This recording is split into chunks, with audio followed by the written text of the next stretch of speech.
Look at that. We're live. We have an intro video.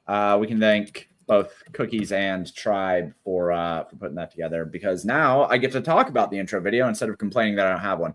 Anyway, my name is James McCool. I'm the owner of PaydiRtDFS.com, and this is going to be a little NHL Slate talk. I'm going to be here with Pablo and Mike, community members and NHL ballers. We're going to be using the models over at Paydirt as well as Daily Faceoff DFO to break down the NHL slate. Doing a little bit early today. We don't usually do it around noon, but I kind of like the earlier ones. We were talking a little bit off screen about how it gives you a little bit more time to send your thoughts and kind of get things together. But all that said, how are you guys? Mike, how are you doing today with your Whalers jersey, bud? Oh, I'm doing good. You know, it's time for hockey to come back. I missed it for 3 days. It was gone. But yeah, I'm excited. I haven't really looked at the slate yet. I don't think Pablo has that much either, but sometimes that's the best way, and we're getting a first look here. So I'm excited. 3 days can be a long time to wait for something. I can say that for sure. My child for sure could not barely wait fucking 3 days for Christmas, which was a blast, by the way. I need to put out a little video talking about that. But Pablo, how are you? How are you today? I'm doing well. If I'm lagging, by the way, just let me know, because I did move and I now have good internet, but for whatever reason I was lagging earlier. So please let me know if I'm lagging. But I'm doing well. I'm happy to have NHL back and feel refreshed. And yeah, it should be fun. RDJ, what's up, gentlemen? You know, just sitting here while Pablo lags his ass off. It's just your video that is lagging. Your audio is fine, so we'll get through. The people who are watching can see you be choppy, but it doesn't matter much. Yeah, we're gonna talk about NHL, but I also wanted to really quick show off a new tool that I'm building over at Paydirt, because I use these live streams as a way to just like do that, because you guys can fucking deal with it. So this tool is going to be a portfolio management app.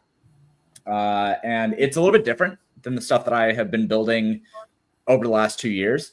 Most things I've been building over the last 2 years over at Paydirt have been very focused around Paydirt specific models and projections, and this one is not.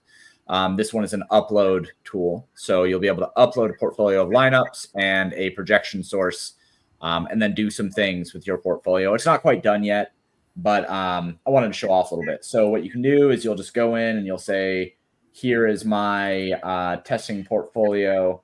Here is my, actually, let's do NBA from yesterday.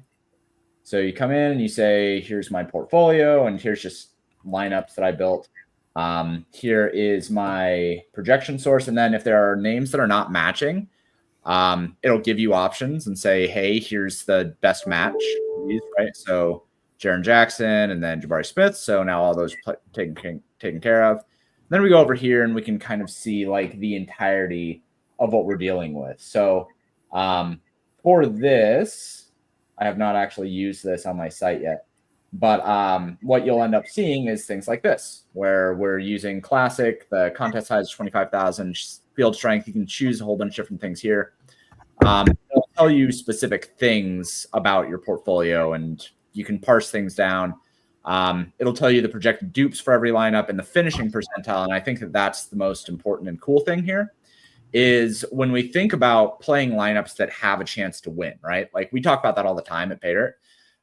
This is a representation of where we should expect the lineup to finish in the GPP. So obviously what we want is top 1% finishes, right? So if you see a lineup that has an average expectation of finishing the 27th percentile, if you're a single entry player, you should not fucking play that lineup, right? Like you don't want to finish in the 27th percentile. You want to finish in the top 1 percentile. So if as an MME player, maybe you include that just for your distribution of lineups, and so that you can like cover some of your bases and deal with your distribution a little bit better. But this is a really cool feature that is really like, I think that this explains it in a way that is not really explained very well in the rest of the industry. And then you'll also be able to parse things down over here. This is the last thing I'm working on. I want to get it to where you can force players to be in lineups and remove them, and then do some if-thens, like if a lineup has Zach Levine, remove Bobby Portis, stuff like that. But this is going to be in beta testing here pretty soon. Wanted to show it off because I think that it's super cool. It's going to be really valuable for Showdown. It's going to be really valuable for MMA. It'll probably be kind of valuable for things like League of Legends and CSGO as well. Just really cool tool and kind of a difference in the way that I am building out tools. So wanted to show that out before these guys do their things. But yeah, there you go. Pablo, do you have Very cool. You ready? Yeah, ready to roll. All right. Well, fucking put it up. What are we doing? All right. Let's see. Share screen.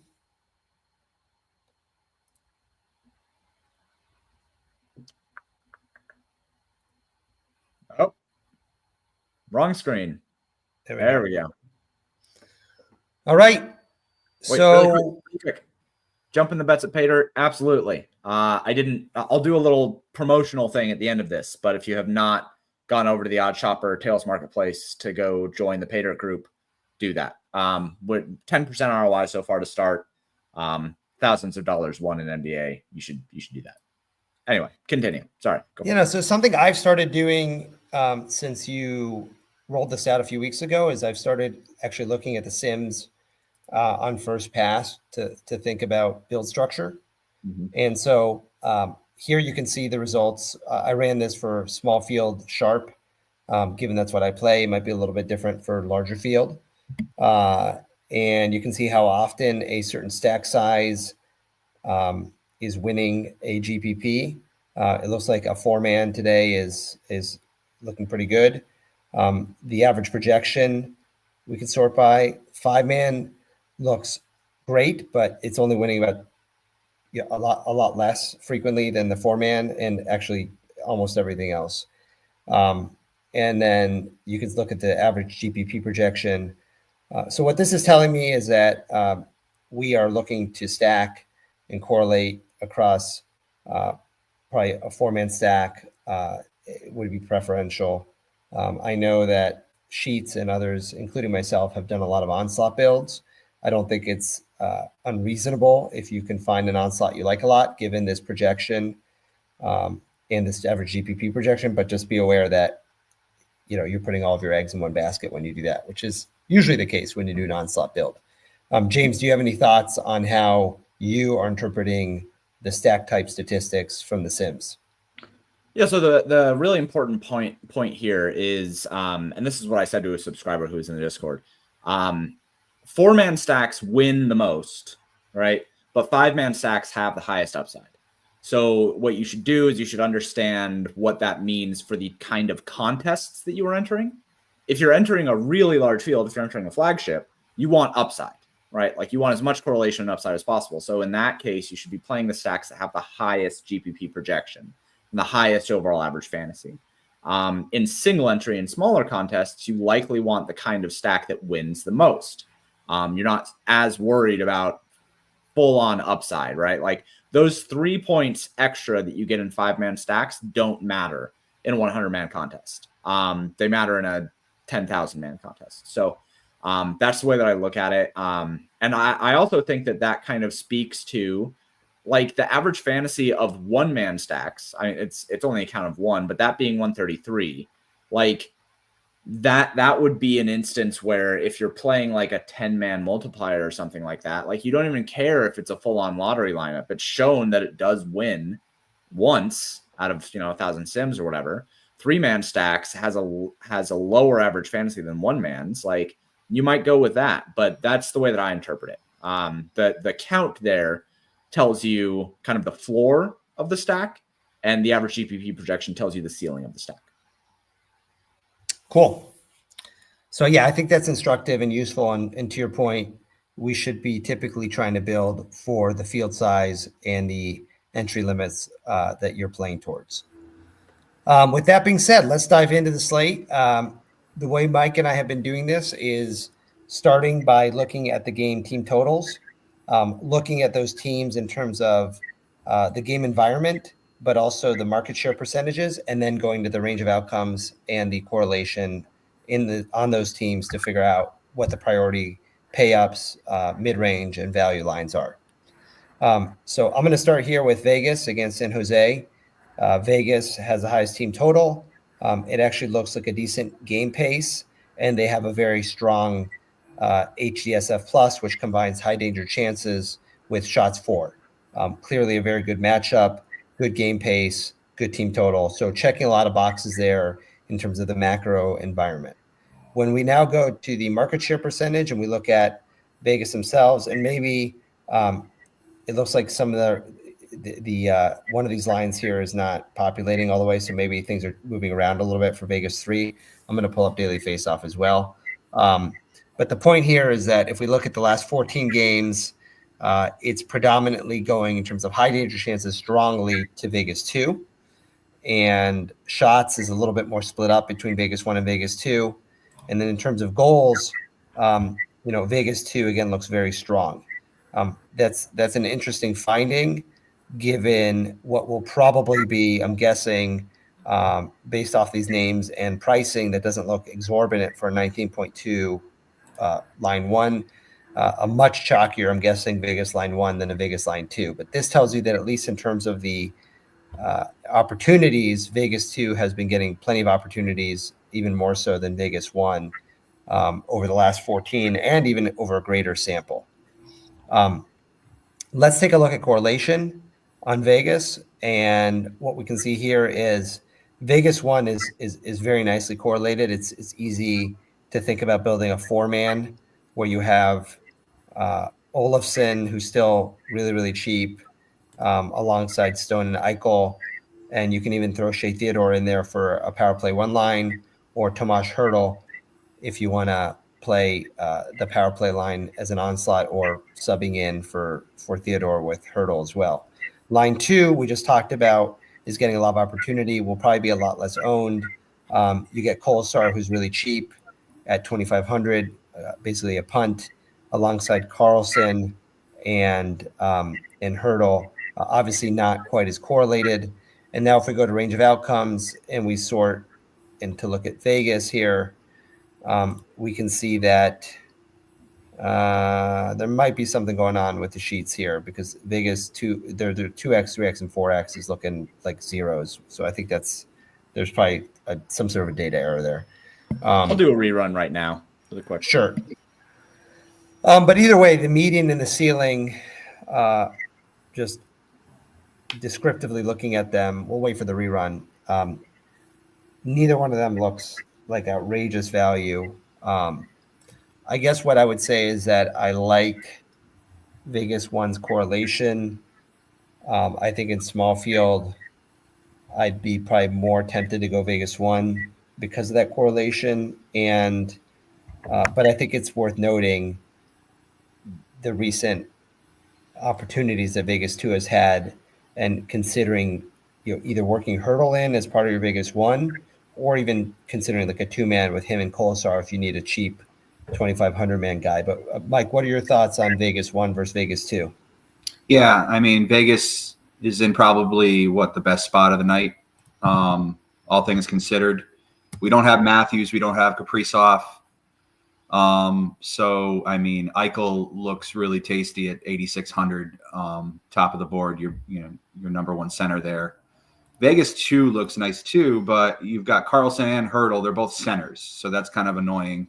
You've got to build the double center build, which, I mean, if I like to do it with New Jersey, I like to do it with some teams with better, main scorers at center, but I don't love to do that here with Vegas. And Carlson at 5,200, that's a lot to pay for him. He's been down in the low 4s, frequently before. But they're playing San Jose, so you got to think of all that too. So, I mean, you can really easily do your number 1 stack as Vegas 1 and feel really good about it tonight. Stone and Eichel can be together and have 3-point games, and that could probably happen. Theodore's been performing more on the power play, shooting more. So on the power play, it's really Eichel, Olofsson, and Theodore are the 3 shooters on the power play, and you can get them all in a 4 stack. That's a really nice start if you want to start with a 4-man Vegas. So I like Vegas a lot. Wallman's out for San Jose, like I said. So yeah, Vegas looks really good tonight. Yep. So, and I think it's worth noting that they'll probably be fairly heavy chalk. And so, just be aware of that reality when you're building with them so that you have some leverage in your second stack if you're using them as a 4-man, especially Vegas 1. I think Vegas 2 will be significantly less owned than Vegas 1. And one way to get interesting is just to throw Hurdle in there alongside Vegas 1, just as a guy who's correlated via power play and who's been very active. I think on line 2, he's kind of my main interest. Like you said, Carlson, for his price, I don't know that I love, and Kolesar is more of a punt. So Hurdle to me seems like the priority if you're playing Vegas too. Moving on to the next team total, we have Buffalo against Chicago. Looks like a pace down spot. It is actually the slowest paced game on the slate. It doesn't mean that it's necessarily a bad spot. Chicago is not a good team, and Buffalo has a high team total. But it's worth noting that the game environment, with a bit of a slog, combined with a pretty low high danger SF plus, means that the game environment itself doesn't look as wonderful. So I think it's worth considering that when you're combining that with projections and correlation. If we look at Buffalo in terms of their breakdown in terms of market share, they look pretty spread out. One, over the course of the season, has been a little more active, but 2 in the last 14 games has been a little bit more than 1. So it's really you're talking about line 1 versus line 2 here. Similar to Vegas in terms of price, we just saw it like around 19 and 12 to 13K. So pricing is similar between the two teams. If we now go to correlation for Buffalo, you can see that Buffalo 1, you've got Zucker for 4,300, which is pretty cheap, along Tage Thompson, and then Rasmus Dahlin is back. He was hurt for a little bit, but he's back. A lot of guys are probably going to be coming back off of some rest over this recent holiday break. And then line 2 is kind of a tasty, cheap line. 4,800 Paterka, 2,800 Jack Quinn. I think you could do a lot worse than that. You could do that or pair it with Rasmus Dahlin and play it as a 3-man. But Zucker is also cheap. So it's interesting that how while I don't love the game environment and Buffalo, we've often said don't play bad teams on big slates, and I do consider Buffalo to be a pretty bad team. I will say that their pricing makes them at least interesting. If we go to range of outcomes and look at Buffalo, let me sort here by alphabetically. Their line 2 actually is a pretty good 2x of 48%. Line 1 doesn't look quite as good. It looks actually pretty bad. So sheets at least think that we should be prioritizing line 2. Mike, what are your thoughts on Buffalo 1, Buffalo 2, or any other players in that game? Yeah, I mean the sheets don't love this game actually. The Sims at least. But yeah, Buffalo 2 is a really good value. I think that's where I'm probably going. If I'm going here, I mean, you could probably fit Buffalo 2 with Vegas 1 pretty easily if you think about it. And that might be a chalk build because both Buffalo and Chicago, they don't play 1-0 games. I mean, if you look at the game logs, Buffalo seems to let 7 in or they're going to score 7. So I'm interested. I just don't know exactly how I want to attack it yet. But I mean, Dahlin's pretty pricey, right? How pricey is he? Let's see. Yeah, he's like 71. 73 actually. Yeah. So he's not priced down for how little he's been back. It's not like we get that discount. Some players, when they come back from injury, they're lower and they get back up there. They immediately priced him high. But I mean, he's one of the best defensemen in the league when he's healthy. So I don't know. I'm still thinking this game is interesting because it could just be a back and forth like goal fest. And if so, I'd want a piece of it. I might do a lineup or a game stack this game, to be honest, because I mean you've got some interesting players on the Chicago side too, and Bedard 6,900. So you could game stack this one, but I'm still kind of chewing it over. I'm not sure exactly what I want to do yet. I just finished a rerun of the models. Great. Great. I'm not sure if they will be live quite yet. Maybe got to give them 2 minutes or so. Yeah. But yeah. Oh, yep. There's the last Hey, one. James, let me ask you a question on range of outcomes and game pace, game environment. Yeah. We just sort of talked about how Buffalo, Chicago looks like a bit of a slog, a pace down spot for both teams. Usually those things combined with a low HDSF plus for a given team, don't make us thrilled about the game environment. It'd be like an NFL total, having a total of like, 36, and but there being players who are really cheap. Does the game environment right now feed into your range of outcomes? Is that priced in to the outcomes, or is the game environment still something we should be weighing outside of the range of outcomes? It's priced in, but it's not priced in as much as you would think. Like there's a part of the range of outcomes that is priced in from the top down, as it regards to player baselines, but not macro environment. I guess I'll say that. So like, we're not using the game totals to distribute amongst the team. We're using it to say, here's what a player's baselines would be individually of the team. Does that make sense? Mm-hmm. I don't know if that makes sense. Yeah. So it's so my takeaway from that is that it's still okay for us to weigh that in and not feel like we're double counting it. Whereas if it was heavily weighted, you would be saying to yourself, well, don't double count. Right. So what I'm saying is, when it comes to one-offs, I would not utilize it. When it comes to stacking, I would. Just from like a very layman's point of view, because when we build out the projections for NHL, people who use the Paydirt models for MLB know that I build bottoms up, right? So every single thing that I do for baseball is built from the ground up. I don't use I don't use Vegas totals whatsoever for baseball, right? So if you wanted to use Vegas totals for baseball, that's a completely separate thing. The models do not care about it at all. You can and should use it to inform your decisions. If both the models and Vegas like a team to score a bunch of runs, that's a great team to stack. When it comes to the NHL models, it's not completely bottoms up. The player level on an individual basis is built using top down. And then from a team basis, when I'm counting the lines and the power play stuff, that stuff is inclusive of Vegas lines. So it's not quite as valuable, right? As like, or I said that backwards. Sorry. Player levels are inclusive of Vegas lines. Line combos and power plays are not. So it's not something where like it is as used from the models, but you still like, you wouldn't, when you go to the player range of outcomes and you sort by like 4x, Tommy Novak and Nick I have no idea how to pronounce this person's name. I can't do fucking hockey names. But when you sort by 4x here, the top two players who show up there, those guys are like Bukestad. Yeah, that guy. Bukestad, James, come on, say it with us, guys. If there are two consonants next to each other, I can't do it. Not my thing. But those guys, those are already inclusive of the Vegas lines. You're not getting anything extra from looking at game environments for those guys. But when you're looking at line combo range of outcomes, that is something where I think game environments can be utilized outside.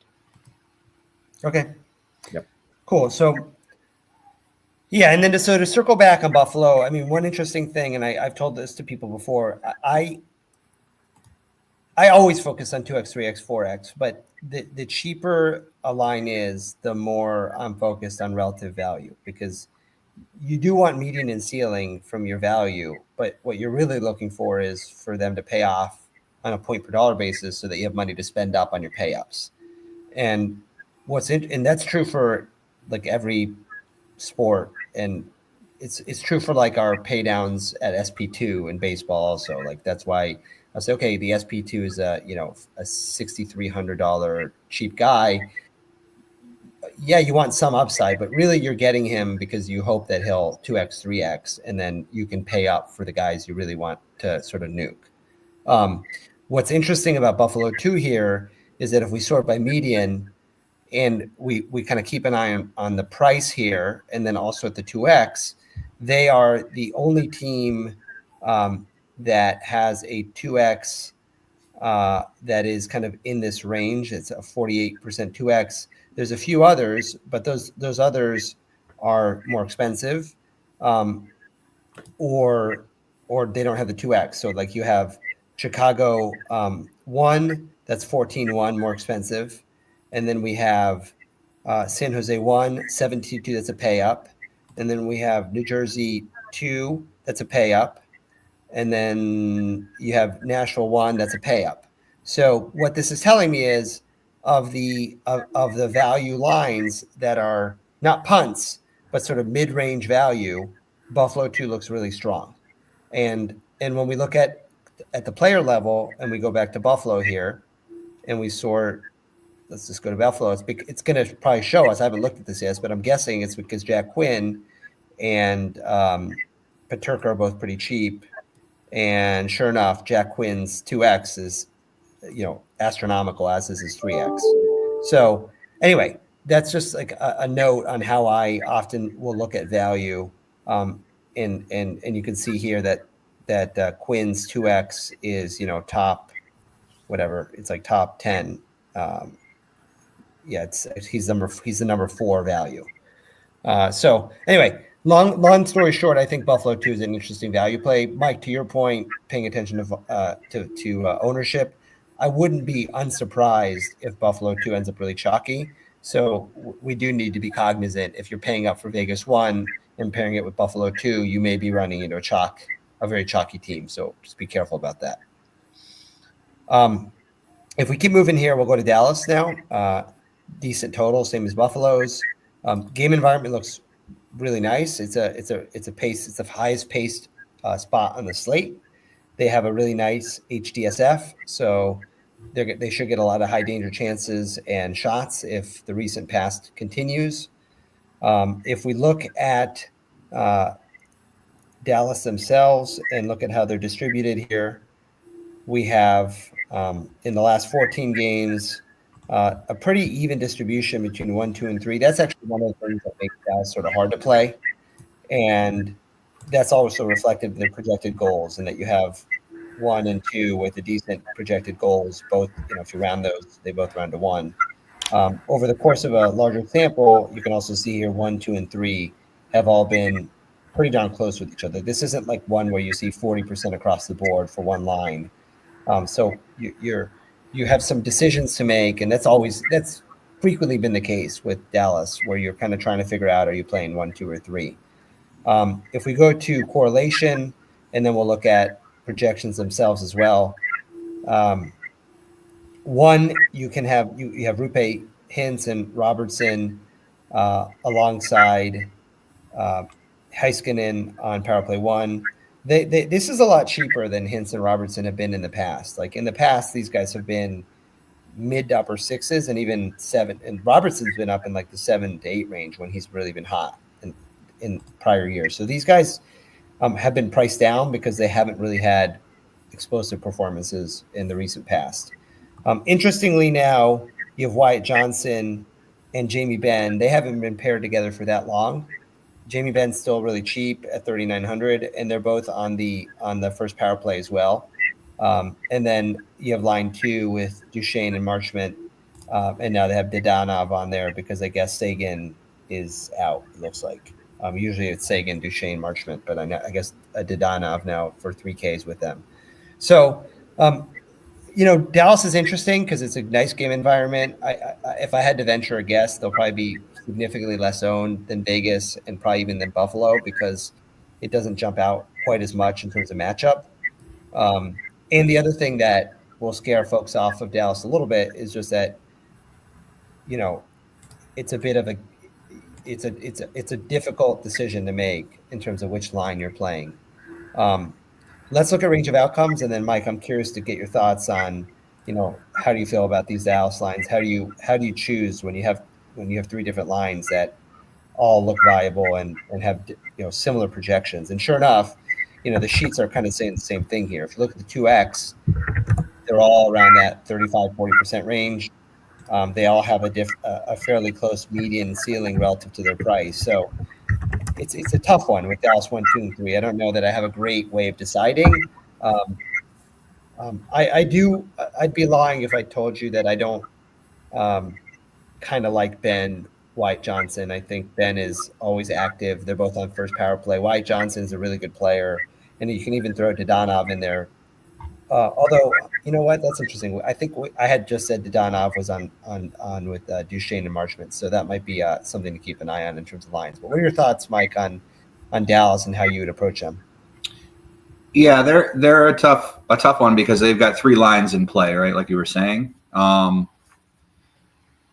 Line 2, which was Duchesne, Marchment, and Seguin, was one of the best lines in hockey for the first 20 games of the season or whatever.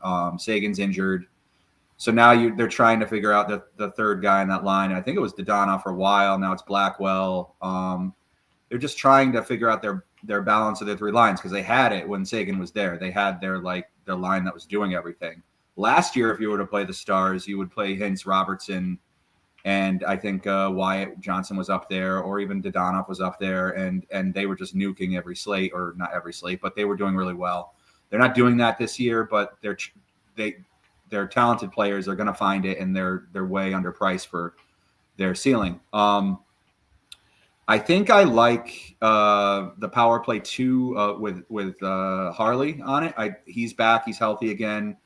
Dallas power plays aren't necessarily like one power plays out for a minute 30 and the other power play might get out there for 30 seconds. They're more balanced than that. So it's like a 1A, 1B type of situation.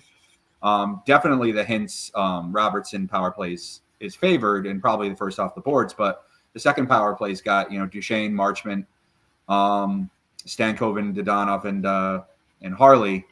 I don't mind if I'm going to play Duchesne and Marchment. I'm not playing Blackwell. I'll put Harley on there, and then 3-manning it that way with a D. I probably will go that route. But yeah, that's how I'm thinking about it. And Mason Marchment, his dad Brian Marchment was a Whaler. So I mean, if I'm ever going to break a tie, I'm going to go to the Whaler lineage. So that's what I'm thinking, at least right now. Yeah, so I think Dallas is an interesting play. I mean, I would venture to say that they'll be really low owned. I think that they don't jump out as kind of an obvious good spot like Buffalo or Vegas are. And again, given the decisions you need to make around which line you're playing, it's going to be difficult for people to decide. So one of the benefits of that uncertainty is that it'll drive down their ownership. So I think it's an interesting leverage play. Sheets certainly think they're decent value across the board. Nothing really jumps out to me in terms of individual players. I kind of think you can sort of decide how you feel about it and at least take some solace in knowing you're going to get them really low owned. Yeah, Dallas is one of those teams that you can play players from multiple lines and not feel like you're not getting the correlation you want. So they're one of like the Devils are like that. Dallas is like that. Toronto without Matthews might be like that now, and maybe like Utah or something. So you've got certain teams that you can mix and match because their correlation isn't perfect, and it's still okay because their potential and their prices make it worth it. So, yep. The next team we have here is your I know the team you take a lot of enjoyment out of following closely, which is Boston. Kind of a weird team this year. Just macroscopically, it feels like they're on the cusp of a rebuild, but they're hanging on. I don't know. It's not clear to me what they're doing. Anyhow, the game pace looks decent. The HDSF looks good. So macro-wise, not a bad situation for them against a Columbus team whose defense has been great. Columbus has gotten into a lot of shootouts this year, it feels like. There's been a lot of games that have been higher total with them. I feel like every other slate I'm seeing like a 5-4, 6-5 game that involves Columbus. That being said, I feel like Boston never has those games. I mean, I don't know how often we've seen Boston scoring more than 3 or 4 goals this year. So, that may be a little bias on my part, but let's take a look at the way Boston is distributed. It looks like Boston, too, in the recent past has really been dominating the high danger chances and the shots. I kind of like it when I see these things because it helps me prioritize who I'm going to focus on. That's also been true, but not quite as true over the longer sample. But Marchand, Lindholm, and Coyle, at least in the recent past, have been very involved for them. If we look at their correlation, we can see here that Boston 1 has Zacha and Pasta. correlated with McAvoy in the first power play, and then you've got Geeky, who's on the second power play, and then the second line you have Marchand and Lindholm, who are kind of more mid-range price at 6,100 and 4,600. So Boston has a nice total. Boston 2 looks like they've been getting the majority of the action as of the recent past. If we look at the range of outcomes for Boston, they actually project a little bit better with Boston 1 than Boston 2. Neither has like an enormously impressive 2x. And if we just look at median, their Boston 1 is the fourth highest, admittedly with decent value given their 16-7 compared to these other teams above them who are more expensive for the same median or a little higher median. So I don't know. It's been hard for me to play Boston this year, but Mike, you tell me. You're the guy who you follow them a lot closer than I do. Yeah, I mean, Pastrnak, I believe. I mean, he's skating. He's taking morning skate, or he took morning skate. So I think he's in. He had left the game before the break there with an injury. He's still got the tag on DraftKings, so he might get a little less owned because people don't want to wait for news officially on that. But it might be coming out soon. We're still a little bit early. But yeah, Boston's in a really good spot. Columbus, they'll push pace. And the Bruins have, like line 2 with Marchand, looks really good tonight. McAvoy's way underpriced. He's 4,700. He's a great value D-man that's going to quarterback the number 1 power play. For 4,700 against Columbus, that's way low. So you can go that route. It's just tough because, I mean, you can put Pastrnak with line 2 and then kind of go that way. Charlie Coyle is up on line 2 now, and he's they're trying to get him going. The Bruins are the best when he's a line 3 center, but those games aren't as exciting. When they're scoring more, he's getting involved on one of the top 2 lines, and that's where he is now, and he's still 2,800. So that is a punt play, and it makes Boston 2 super cheap to 3-man there, or to full stack with Lindholm, he has just not been good this year. But I mean, for 4,600, and then you can put full Boston 2 with Pastrnak, and you can put McAvoy. You've got your 5 stack that James wants you to play. It's something I might do even as a Bruins homer. I don't like to play the Bruins because I don't want to get pissed off twice. But I think I might do it tonight because it's Columbus. But on the other side, Columbus has some interesting plays that you could play too, because the Bruins are just leaking goals against this year. But it's not Swayman in net. It's Korpisalo, but that doesn't really change too much. So yeah, all that to say, Bruins line 2, put Pastrnak on there, put McAvoy on there, and you've got a 5-man Bruins stack that you can gather all the goals from the Bruins out of pretty easily. So really, really quick. Ahead, just ask a question here. I remember when we spoke, I cared less about including defensemen in stack analysis. I'm seeing Harley is a great individual value for Dallas. How does he fit into the stacks? So for me personally, the reason why we don't include, or why I don't include defensemen in stacks, is mostly in regards to line combos. But when you're going to overstack, you start moving into power play combos. So that's where he starts to fit in. Right. As a value, what he does is he kind of unlocks the ability to get a whole lot of those guys together. But it's not necessarily as a line combo add-on, it's as a power play add-on.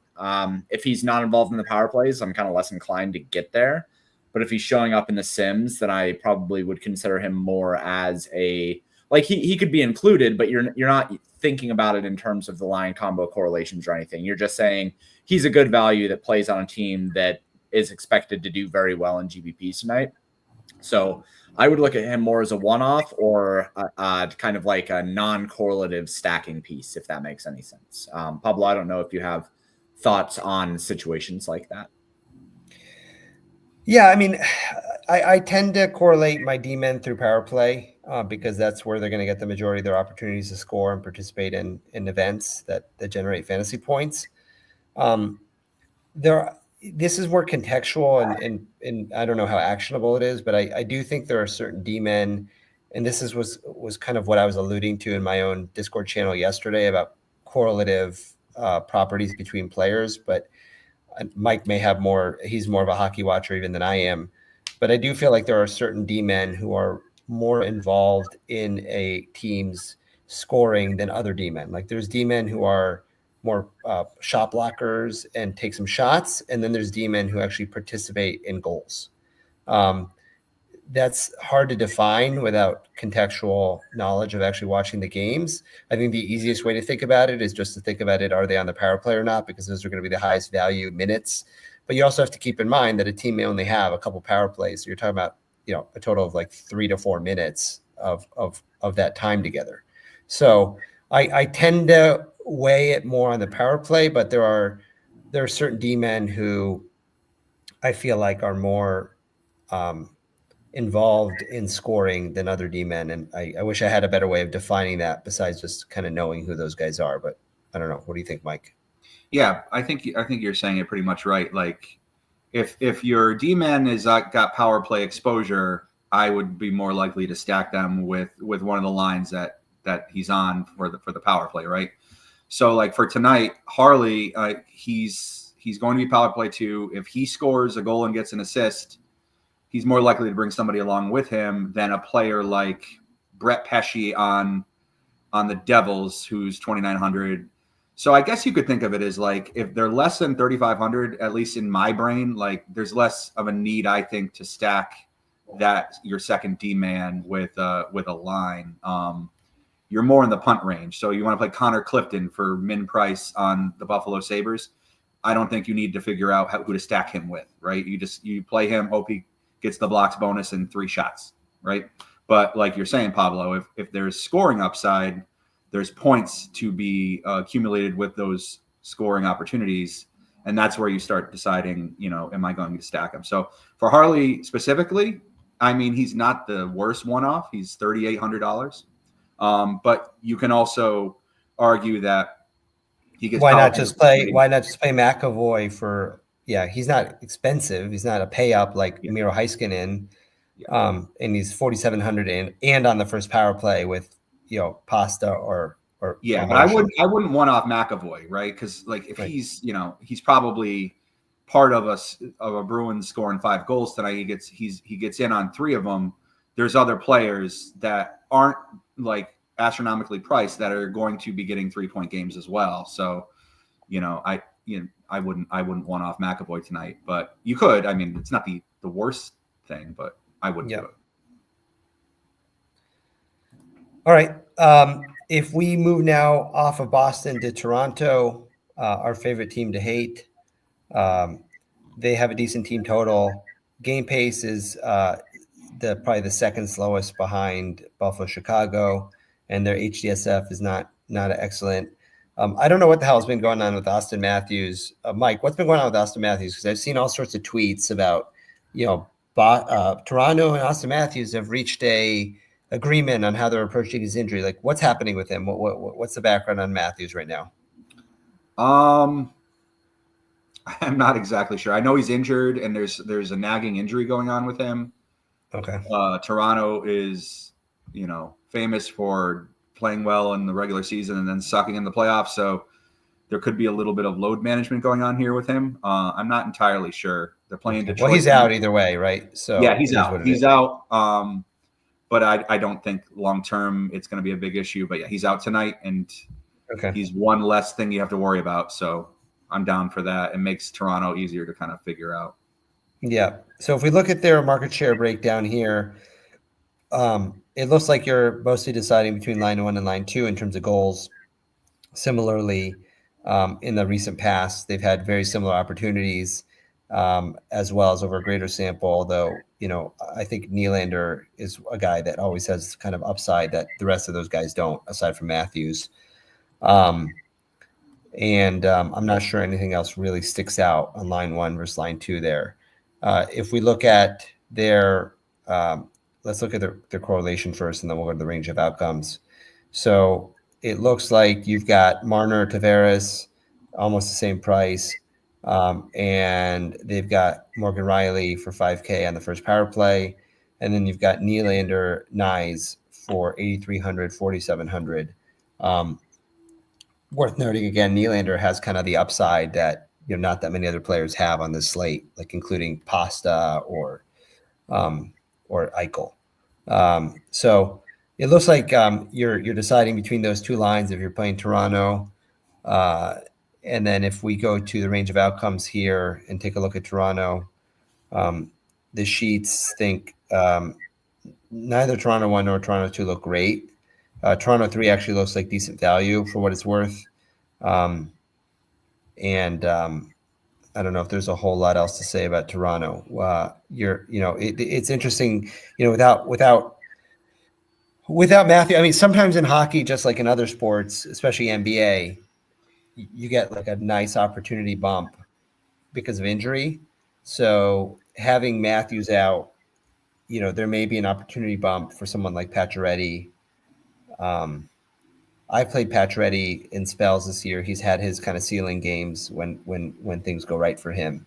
But I can't say the sheets love one. I mean, their 2x is pretty terrible.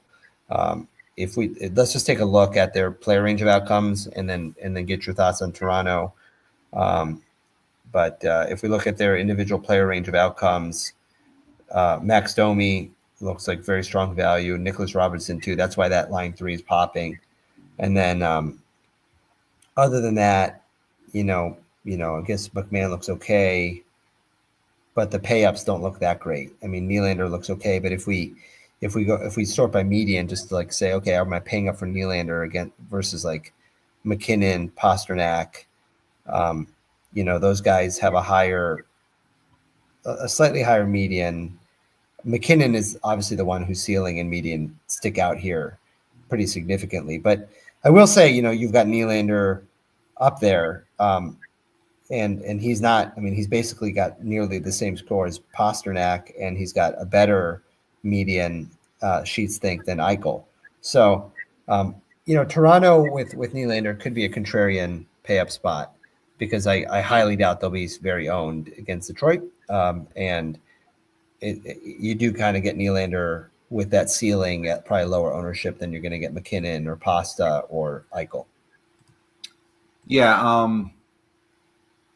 Toronto's been interesting this year. They're playing better defensively. They haven't had as many, blow up offensive games as you would expect from the Maple Leafs during the regular season. Like there were some games last year, especially where they would just nuke the slate. And you didn't have Toronto 1, you could turn off your computer early. Hasn't really happened a lot this year. They're playing better defensively. So I'm really kind of out on Detroit on the other side of this game, most likely. Marner typically shoots more when Matthews is out, right? Because when Matthews isn't creating the offense and being the finisher, Marner picks up some of that slack. So I have a little interest in Marner. It's tough because Tavares is like the same price as him, basically. And then it's like now you're getting into a pretty expensive line, not in the greatest of spots and without their best scorer creating the offense. So I don't love it, but Marner and Pacioretty is like a 2-man and just leaving off Tavares. I'm thinking about maybe going there in a build, but yeah, overall, Nylander's always great, right? He's going to be the trigger man of the power play. He can definitely get there if you want to power play stack the Maple Leafs, but I don't really want to power play stack the Maple Leafs. But you have to remember, like you say, it's Detroit and it might be low owned, but Detroit sucks. So, I mean, Toronto could very well do well tonight. But yeah, they're tough. With Matthews out, it makes it. You think it make it easier, but it actually kind of makes it tougher because you can't justify it as easy to play them.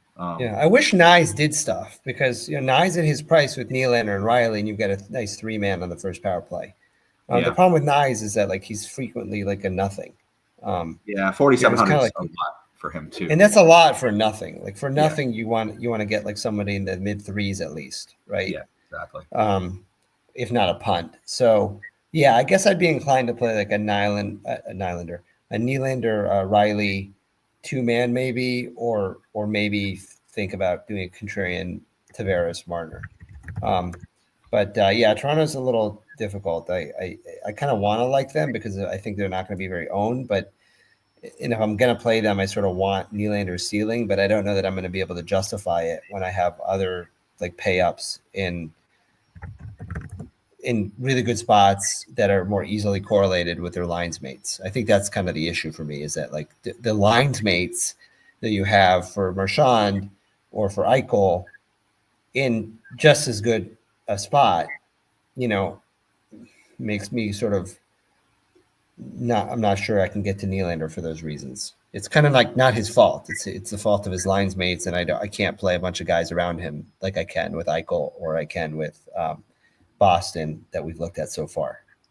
Yeah, I mean, if somehow you have 8,300 at the end of building 2 stacks and you want to one off Nylander, go ahead. Right. You can do that. Right. It's not, right. Not the end of the world, but it's not how I usually build, and it's not. Yeah. It could work, but yeah, I get what you're saying. So let's we got to be careful here with the header. I've learned my lesson, so I'm gonna choose my words very wisely, so that we don't risk being banned from the Discord. But we've got Colorado against Utah. Obviously, Colorado's a wagon. I mean, they're we joke about it with the flow chart, but they really are in play every single slate because they have so many guys who can just go crazy, and they're they kind of remind me of like the Vikings way back in the day when they had Randy Moss. It's like they kind of like, even if they're not playing well, they still do stuff for fantasy purposes that can win you any given slate. So they're pretty much always in play. They have not quite as impressive as a team total as the ones we've talked about, but decent. Game pace is kind of middle of the pack, so nothing to write home about, but not anything that should scare you a whole lot. And then their HDSF, is actually on the lower side. I think mostly because of a combination of their recent high danger chances haven't been that great, but also I think Utah has a lower end opponent high danger chances against, and a lower opponent shots for. Shots against. So not like the easiest matchup for Colorado, but I don't know that we care that much because they are Colorado.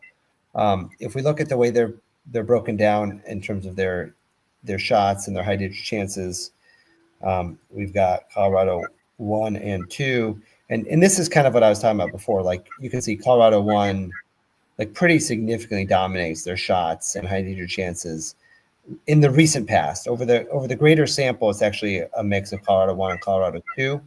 They have had some mixing and matching because they got Nichushkin back, and Mikko was up on line 1 for a while. So I think it's worth noting that they're kind of like recently got healthy, and that maybe should.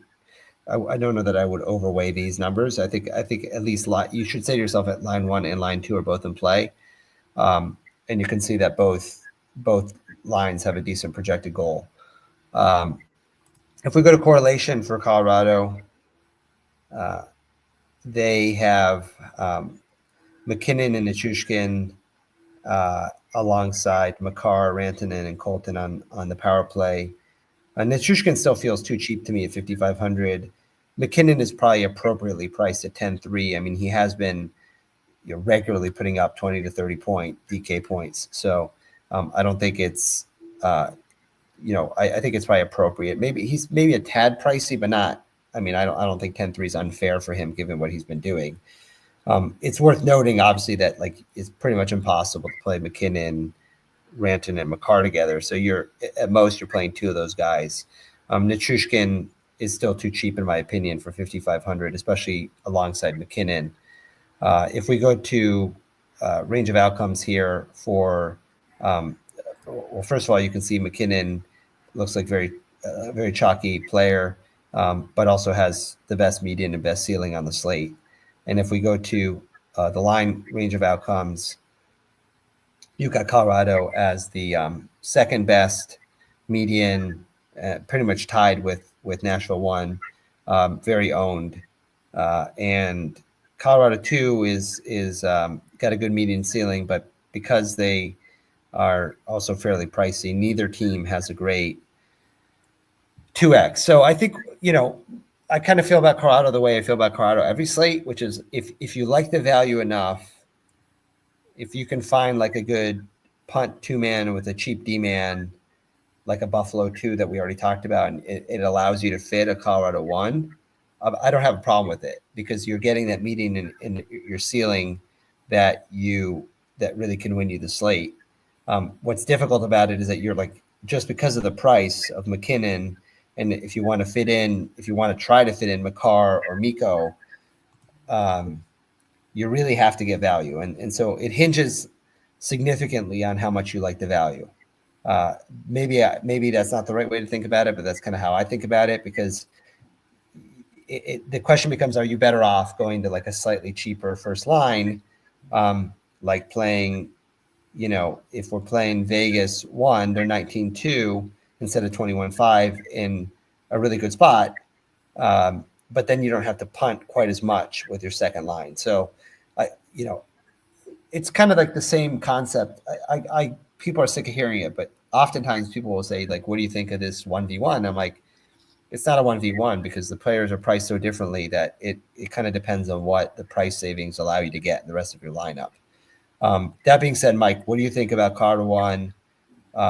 And are they a priority for you on this slate, given their price and given other teams that will be chalkier, but are, I don't think, debatably in better matchups? I think they are in probably better matchups than playing Utah. Yeah, I mean, Colorado is getting healthy. They're getting Josh Manson back tonight. I mean, he's a defenseman, but he's a big part of their team. Definitely a punt D option at 2,500 tonight. I just read that he's coming back. But yeah, overall, they're getting healthy. They got Nichushkin, like you said. He's still underpriced. McKinnon's always in play. Like you said, the problem with them is Makar has been really just like putting it in another gear recently. He's 8,500 on D. But I mean, he's barely a defenseman the way he plays. I mean, he's in the offense, on the power play. Utah takes a lot of penalties. They can get very undisciplined and parade to the box all game. If that happens against a team like Colorado, it could be lights out. And then, I mean, you've got Rantanen on line 2, so you really could, if you want, mix and match lines here. Play McKinnon, Nichushkin, Rantanen. But then you're not playing Makar, right? Or you can play McKinnon, Nichushkin, Makar, and then you're not playing Rantanen. So, like, if you can get all 4 of those guys in, have at it. But like that means you're playing like 2,600 players the rest of your lineup. So you're sacrificing everything else for this spot. That being said, Rantanen, Colton is a 2-man. I don't love Middlestat. I don't know what his price is, but maybe because it's 4,100. He's cheap, but not not a yeah. plug. I mean, he's like a plug. Like he doesn't do that much. Yeah, he burned me because I played him and he's had 0 points in the last 2 games. Not even. I think we were all kind of excited to see him over there because he did really good stuff with Buffalo last year. Yeah, and I think it was maybe a role, maybe just the role change, right? He's like much more of a supportive role in Colorado than he was in Buffalo. Yeah. So I mean, to sum it up, I do like Colorado 1. I like Colorado 2. If I was to leave somebody off of 1, it would be Lehkonen, and on line 2 it would be Middlestat. So really, you could combine line 1 and 2. And in terms of prioritizing, I think for me, like, I feel very similar to McKinnon as I do McDavid, and probably slightly less so, but similar to Kucherov, which is like if I'm playing them, I probably want one of the big dogs. So if I'm playing Colorado, like I'm probably trying to get to McKinnon. For what it's worth, the sheets sort of support it, and that his 2x is better than Rantanen and better than Makar. And so I think I'm trying to get to McKinnon. And then the other thing that sticks out is kind of what I said, which is Val Nichushkin he's got a 54 2x and a 12% 3x. It's a kind of proof that he's underpriced. So if I'm playing Colorado, I'm probably playing McKinnon, Nichushkin, and then if I can figure out a way to make some of these other guys fit in, fine. But I'd probably be okay 2-manning them with those 2 guys as a way of getting a piece of them. Yeah, Colorado's a good team. You can play, line 1 or 2. I'm all for it. Yep. I don't know what that noise is. Is that a question we got, or what was that noise? No, Did you hear that? that's my Teams or my Microsoft Teams from something. Oh, okay. Okay, cool. I just wanted to make sure, since I'm not the most tech savvy person, that if people are sending questions, we're not ignoring them.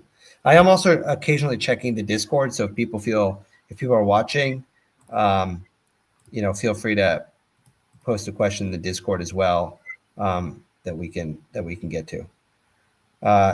Moving on here to the next team total, we have New Jersey. They are actually look like they're in a really good game environment. They have a game pace that is second by a hair to Minnesota Dallas.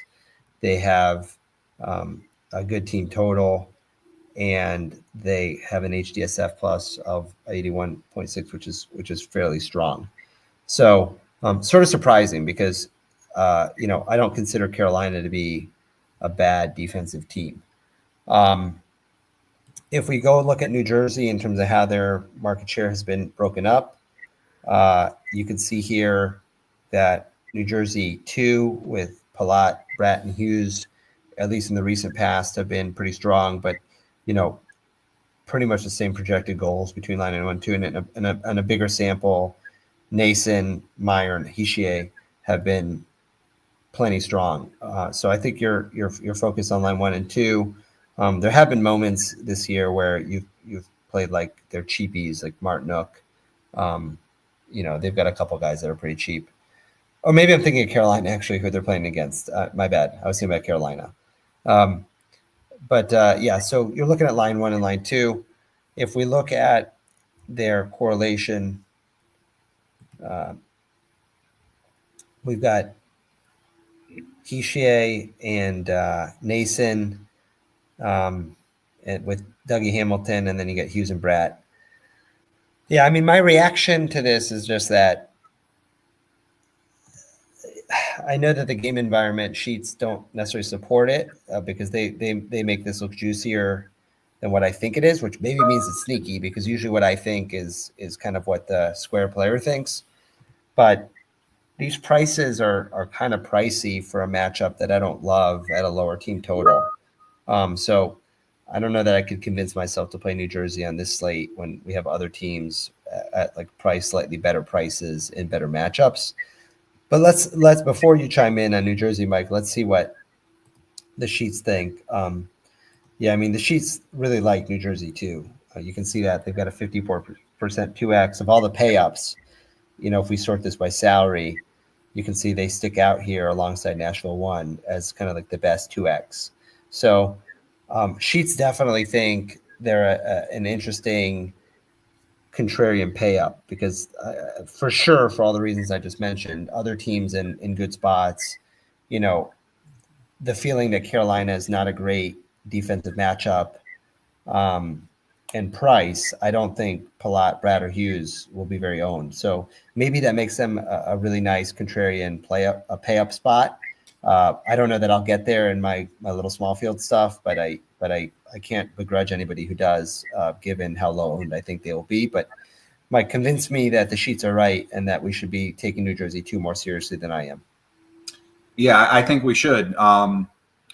I want to caution you, and the fact that you're like so hesitant because Carolina's defensive, juggernaut makes me think that it's going to be a good low-owned spot even more. Carolina has been pretty leaky this year overall.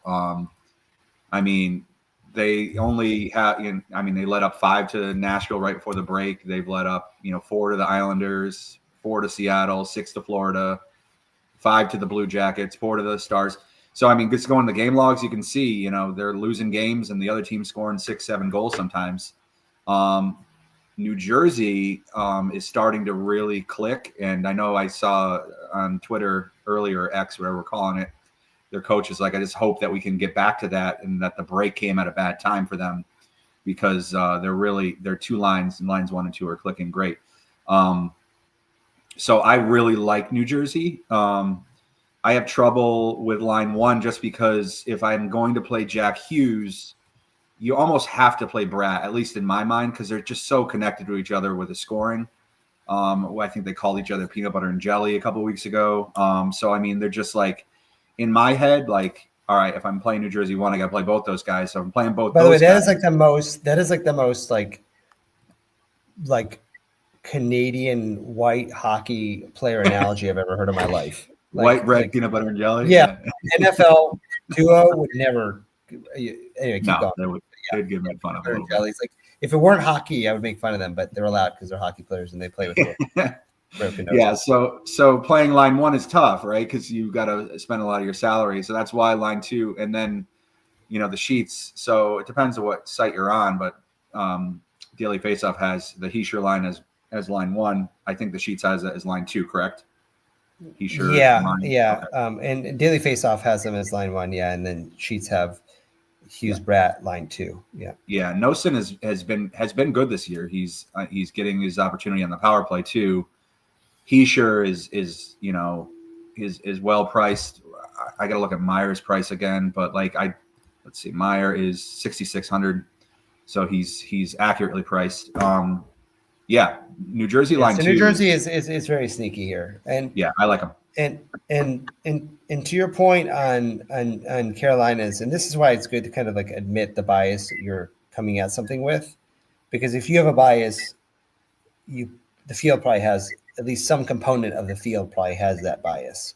And to your point, if we go to Natural Stat Trick and look at expected goals for 60, New Jersey has the highest expected goals for every 60 minutes, expected goals against per 60. And this is free, by the way. You can go to Natural. This is like the fan graphs of hockey. It's Natural Stat Trick. Carolina is like around average. They're around three goals against per 60.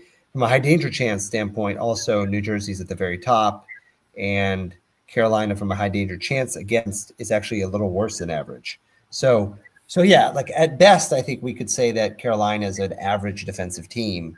We should certainly not be scared of them.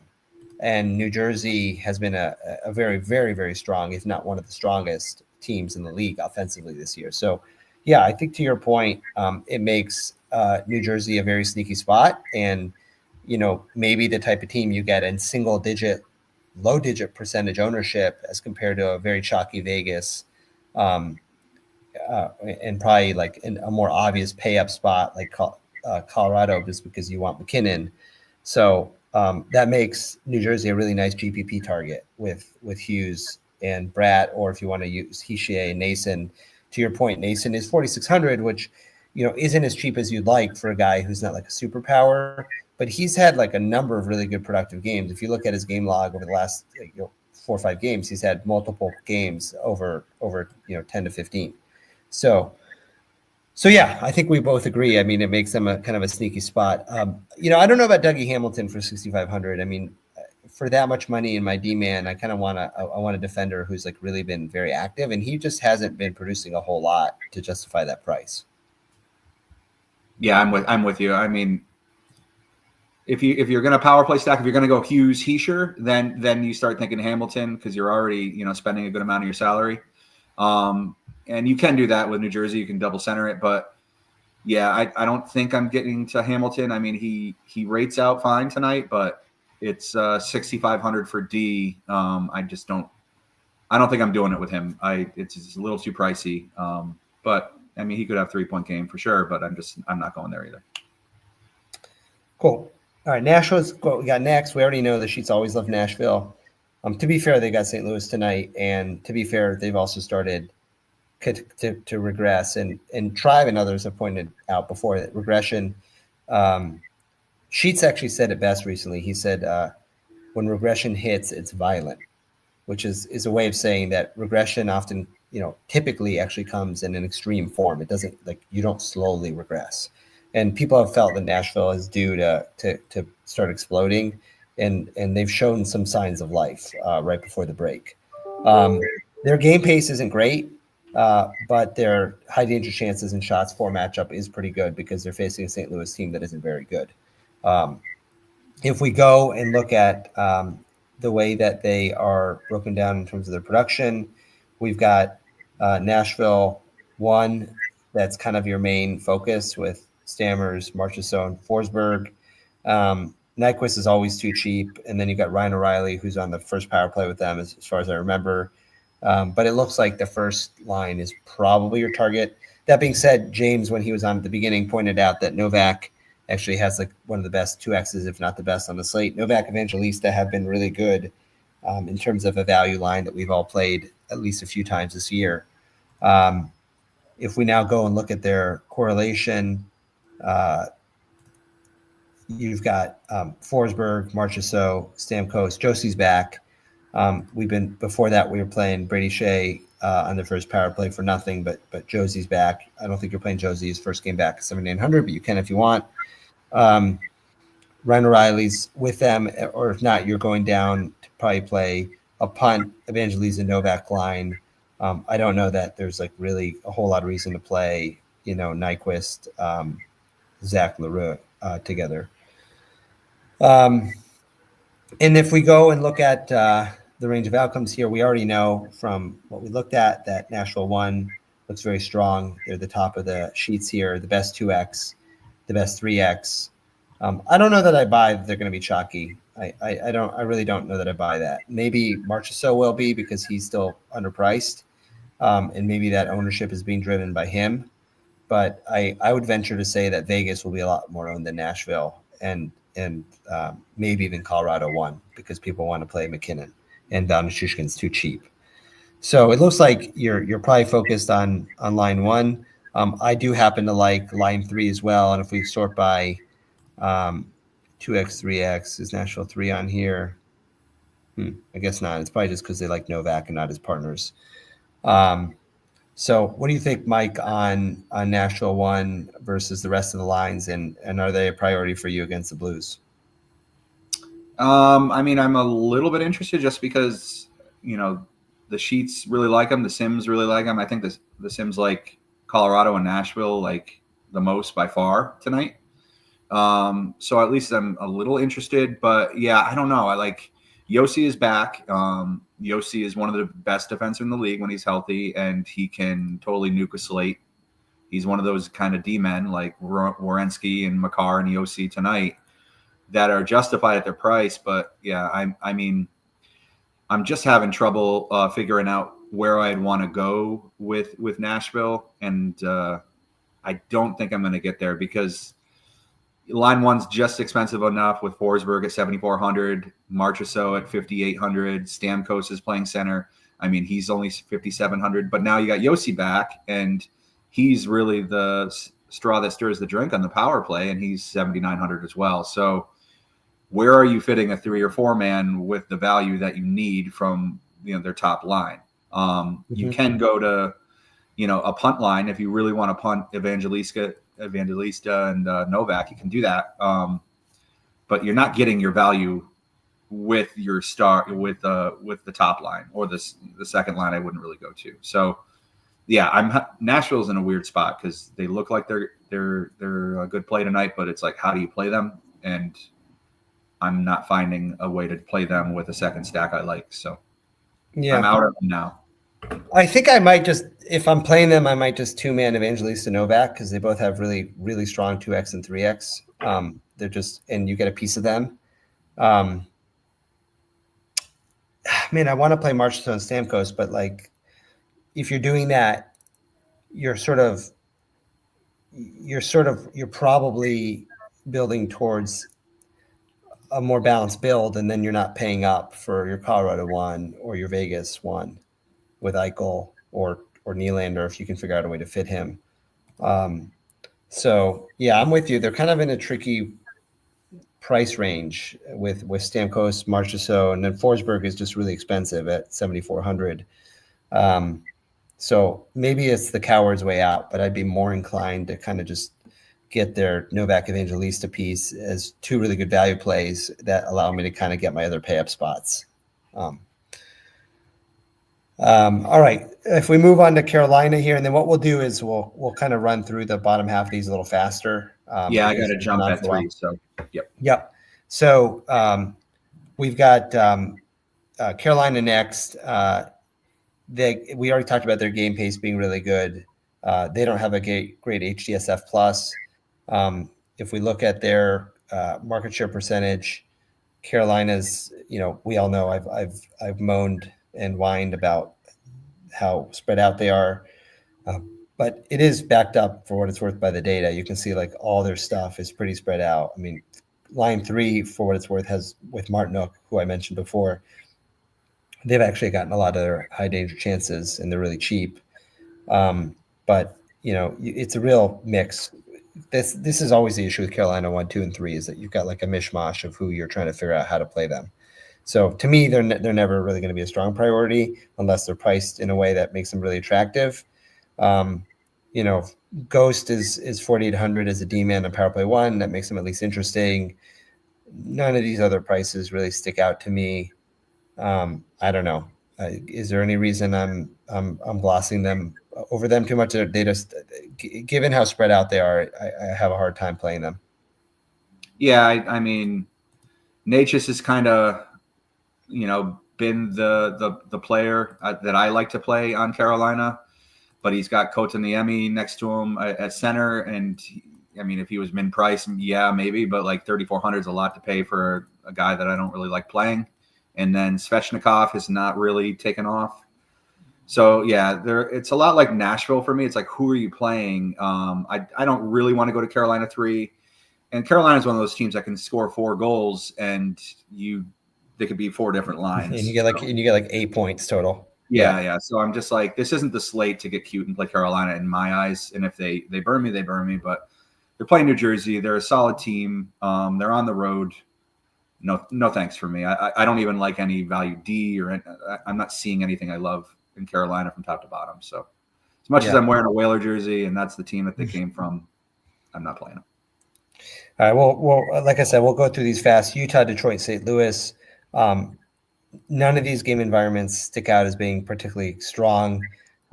Utah, at times we've liked to play them. I'll just focus on them for a minute. They have been cheap all year. You still have Gunther and Cooley, they've been on a bit of a heater. Cooley has been productive. Keller's a really good player too. I mean, I think Utah's a good real life team. I think they're occasionally a good DFS team. Colorado has gotten into games mostly because of their goaltending not being too strong, where they've had some higher total games.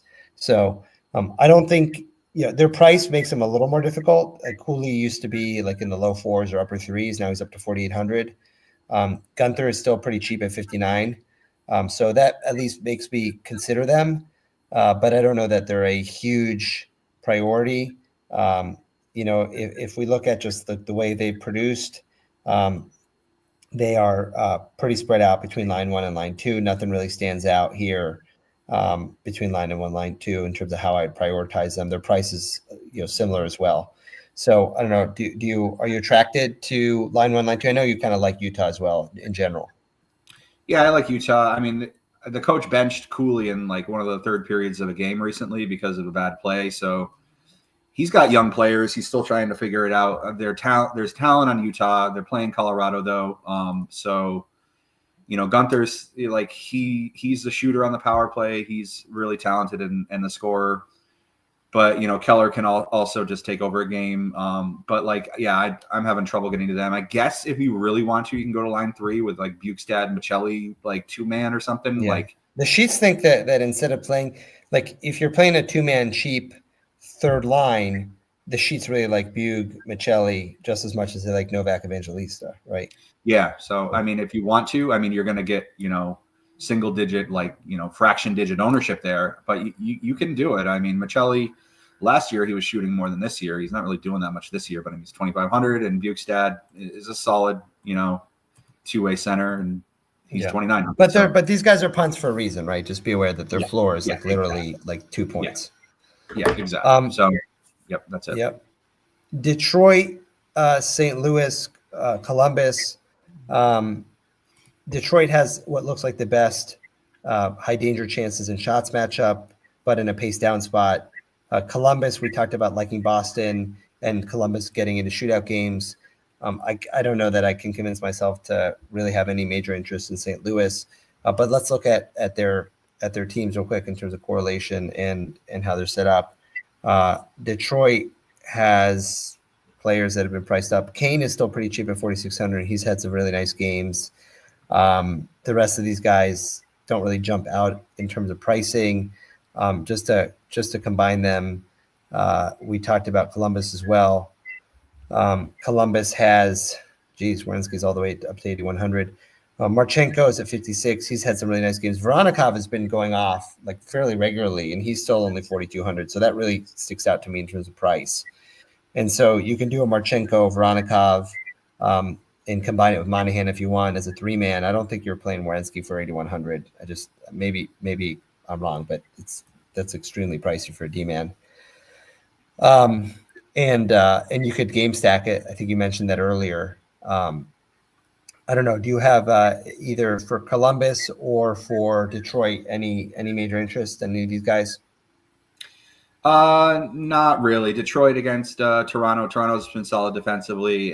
Columbus, I mean, the Bruins have been leaky, but like they're actually they play better defensively, and their goaltending is making more saves when it's Korpisalo in net. Swayman, I don't know what the deal is. Like they feel like they can hang him out to dry more because they think he's going to make saves, and he's not. I don't know what's going on with the Bruins, but when Korpisalo is in net, they seem to lock it down a little more, whether that's goaltending, defense, or just whatever. So Columbus, I don't really. I mean, I want to like line one, but I don't think I'm going to get there. If I was to play on line one, like you said, with Monahan, Voronkov, and Marchenko would be the way I went. Yeah, Werenski is great against a lesser team than Boston, but I don't want to pay that tonight. Yeah. We'll just look at Minnesota, Chicago, and San Jose real quick, and then we'll call it.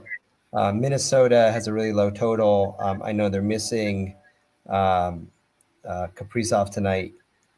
They are correlated at least, and they move Boldy up to the first line. But I don't know. With that total in that matchup, doesn't really stick out to me as something I'm excited about in any way. And then we said, I know San Jose's got the lowest total. Who is the other team? Chicago, who you said would make me for a gross game stack with Buffalo. It is worth noting that Chicago is just really, really cheap outside of Bedard, right? You've got Bertuzzi, who's only 3,600, and then you've got the really hard thing about them is like there's like no correlation with Chicago outside of Bertuzzi and Bedard. It's like literally like every guy is not on the power play with the other guy. So that makes them a difficult play, and the fact that they're Chicago. And then San Jose has had their moments. Like they're actually like not a terrible offensive team. But geez, Celebrini all the way up to 7K.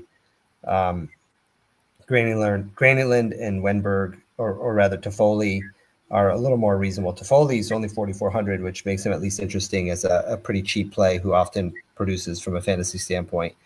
It's also the nice thing about them being the last game on the site, so you can celebrate the late hammer if they do something for you and you play them at low ownership. But I don't know. Any high priorities on these lowest team totals with Chicago or San Jose? No, maybe Chicago. Just if you played Bedard with Bertuzzi, that's not the worst thing. For a 2-man stack, you're not paying a ton of money for it because Bertuzzi's cheap and he's performed well with Bedard when they played together. Seth Jones is back. If you wanted a 3-man with a defenseman and get the correlation for the power play, that's the way you would do it, at least in my eyes. But I wouldn't go, value shopping on Chicago. And San Jose, Wallman's out, and Celebrini's way too expensive, or not way too expensive, but he's priced correctly now. So yeah, I'm with you. Toffoli maybe as a one-off if you want to game stack that game. But other than that, I'm out on the Sharks unless you want to punt like Jan Ruda at 2,600 for D. Yep. Well, Mike, I know you need to jump. I don't know if you want to stick around for my recap. I was just going to sort of give the high level for anyone tuning in at the very end as a summary.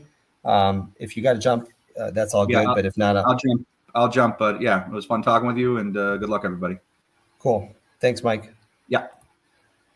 So yeah, I think the recap, and I'll take a look at the Sims to see if we're missing anything the Sims really like, is that it's a bit of an open slate. I mean, we talked about Vegas being in a really good spot.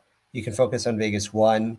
which is going to be the chalky, obvious pay up spot, but correlated, which makes them really nice. Vegas 2 is intriguing, but really mostly because of Tomas Hertl. We talked about Boston. Marchand and McAvoy are probably our favorites on that on that team. Pasta's always in play, but I don't know that he's had quite the outcomes that we expect, where you can kind of pay up for McKinnon or Nylander or Eichel, who have been more regularly getting there. Buffalo, we talked about being a priority with their second line being really cheap and a really nice value play. I don't know that we have a ton of interest in line one. Colorado, we talked about with McKinnon, being McKinnon and essentially Colorado is always in play because of their upside and their ceiling, but you're just going to really have to like the value. But we did really like some of the value, and there's good punt value in the form of the Nashville 3, as well as one of the other teams that we just talked about with their third line that I'll get to in a minute when I remember them. Toronto is interesting because Matthews is out, but they're kind of hard to figure out who you're going to play. They won't be zoned, which makes them interesting, but I don't know that they're a huge priority outside of Nylander. Dallas, we talked about being difficult because you have to choose between line 1, line 2, line 3. I don't know that Mike nor I have a really strong preference on who you play there, but the nice thing about Dallas is that you do get them at probably very low ownership because nobody knows how to play them. Utah's difficult, not a huge priority. That was the other third line we talked about. We talked about Michelli with Bukestad being really nice value if you don't want to play somebody like Novak Evangelista as punts. Columbus is okay with Marchenko and Voronikov, pretty cheap. New Jersey, we talked about being a really nice contrarian pay-up spot. The Sheets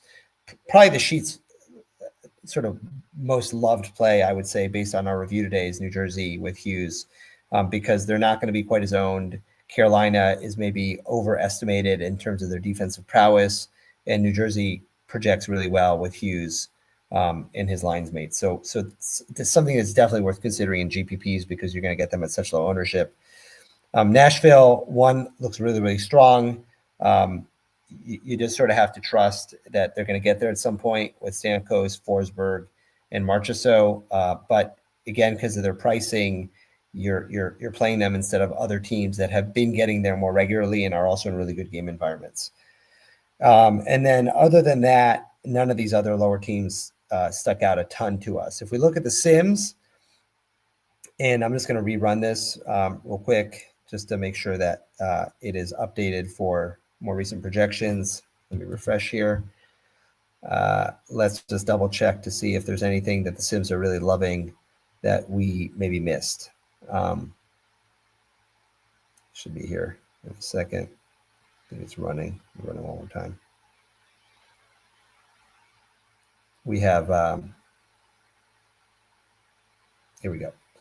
So if we look at this by position, the Sims really like McKinnon, and they really like Stamkos.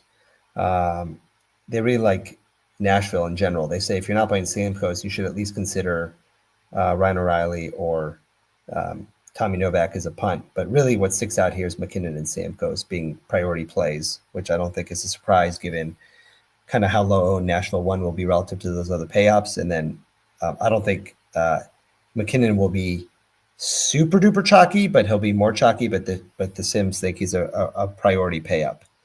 At wing, the Sims again love Nashville 1. So I would say that the Sheets and the Sims really think we should be considering Nashville 1 instead of one of the other teams as pay ups today. But they also like Val Nichushkin, so you can play McKinnon and Nichushkin together. And then from a defensive standpoint, you've got Makar and then a bunch of cheaper guys, including Harley that we talked about, and then some punts. In terms of team exposure, again, we can see Nashville being a priority in Colorado, and then it's a big mix of other teams. So I think basically the Sheets think we should pay up for Colorado's upside or pay up for Nashville, who's a little cheaper but will be a lot less owned. And then we didn't really look at goalie, but takeaway from goalie is usually if you can pair it with one of your forward lines, but don't overthink goalie because it's pretty random. So hopefully that was helpful for folks. I think it's a pretty wide open slate. I'm going to hop on here to the Discord and see if anybody who is watching has any questions before we jump off. And if not, we will be around in the Discord before lock in a few hours answering questions. Let's see if anybody has any final questions. I do not see any. So with that, we will call it and hope everybody does well. I know it's a pretty wide open slate, but I think there's some pretty obvious pay up spots and some pretty easy way to correlate today. The initial thing we talked about also was the fact that the sims like 4-man stacks if you can get to them. So think about how maybe you can 4-man Colorado, maybe Nashville, Contrarian New Jersey, and then if you like chalky Vegas, consider it, but just beware they're chalky and that the sheets don't love them so much. So with that said, hopefully this was helpful. We'll be back on soon and appreciate everyone tuning in and good luck.